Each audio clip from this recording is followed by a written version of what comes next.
हुआ और मजबूत है और हमारी हिंदू सनातन संस्कृति अगर मैं आपसे तो संतों की वजह से आसान भाषा में अगर मैं समझना चाहूं कि एक असली संत क्या है, तो उसकी परिभाषा का उल्लेख कैसे करेंगे आप कि एक सच्चा संत क्या होता है?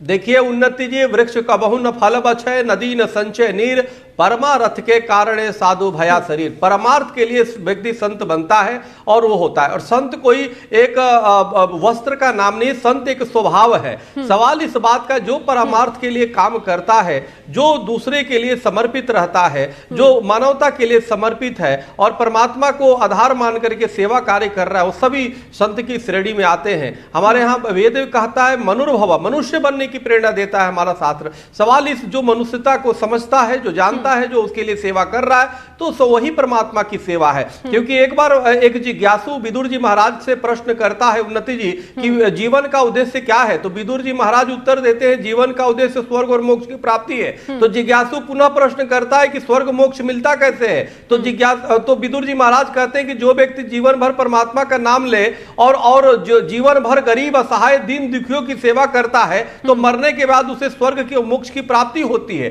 तो हमारा सनातन धर्म है, तो इसमें हमारा परमात्मा का भी कामना आप कर सकते, पूजा आराधना कर सकते, और गरीब असहाय और सभी लोगों की सेवा के भी इसमें हमारे संकल्प दिए गए हैं। तो इसलिए सभी पूर्ण रो, चूंकि भौतिक और जीव और ब्रह्म त्रिविध विज्ञान पर आधारित हमारा सनातन धर्म है उन्नति जी, पूरी तरह वैज्ञानिक है। लेकिन जिस प्रकार से आजादी के बाद से ही सनातन को पाखंड के रूप में, बाबाओं को पाखंडी के रूप में, आपने जो परिभाषा बताई है वही एक, बिल्कुल जो आपने परिभाषा बताई है वही एक असली संत की पहचान होती है।